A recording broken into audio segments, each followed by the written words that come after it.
Kan jeg få jer til at rykke lidt sammen, så jeg kan få jer med begge to? Super. Kan I rykke tættere sammen? Det er faktisk svært at få en på. Godt. Vil I starte med lige at sige, hvad I hedder og hvor gamle I er?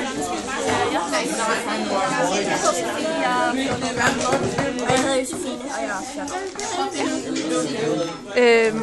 Hvorfor skal man tage en uddannelse? Hvorfor er det vigtigt? Altså, så man kan få sig et job og sådan. Ja, og altså også hvis man har et job, og man så er noget at falde tilbage til på sin uddannelse. Og hvis man tager en uddannelse, så har man også tit sådan flere muligheder til et job. Ja.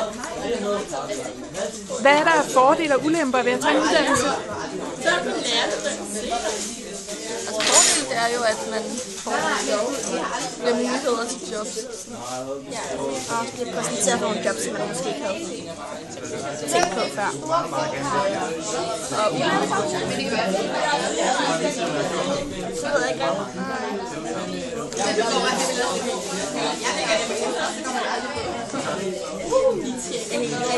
Heller ikke mig. Er der nogle uddannelser, der er mere populære end andre?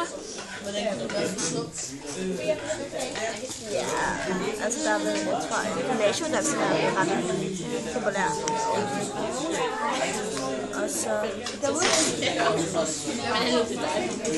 også ret mange, der skal på efterskole. Jeg ved ikke, det kan man på, hvem der er, der spørger, tror jeg. Altså, og for os er det i hvert fald mere gymnasie, end for eksempel erhvervsuddannelse.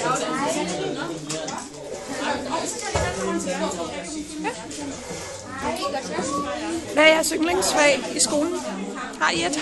Jeg kan bedst lide samfundsfag. Og jeg kan bedst lide kristendom. Og fysik. Jeg kan også snakke lidt. Og hvad kunne I godt tænke jer at lave efter skolen? Jeg skal på gymnasiet. Jeg skal måske på efterskole i 10. og så tror jeg. Ved I, hvad I vil efter gymnasiet? Nej.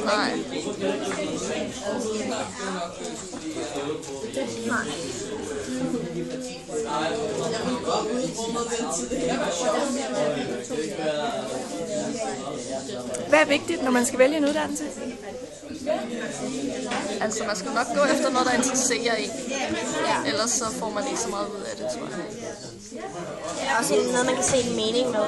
Altså, hvor man ikke bare tænker, nu tager jeg det her, fordi at der er ikke rigtig andet, man kan lave. Er der nogen, der gør det, tror jeg? Tager noget, fordi de ikke har andet? Ja, det tror jeg. Gør I selv det?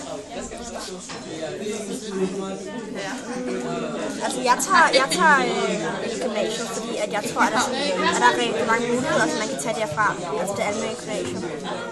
Så det synes jeg ligesom er et ret godt sted at starte. Og jeg tager tidligt for sådan ligesom at forberede mig på gymnasiet, så jeg ikke, altså sådan så jeg ligesom bliver mere sådan roden, eller hvad man siger. Så, Ja. Super fint. Tak skal I have.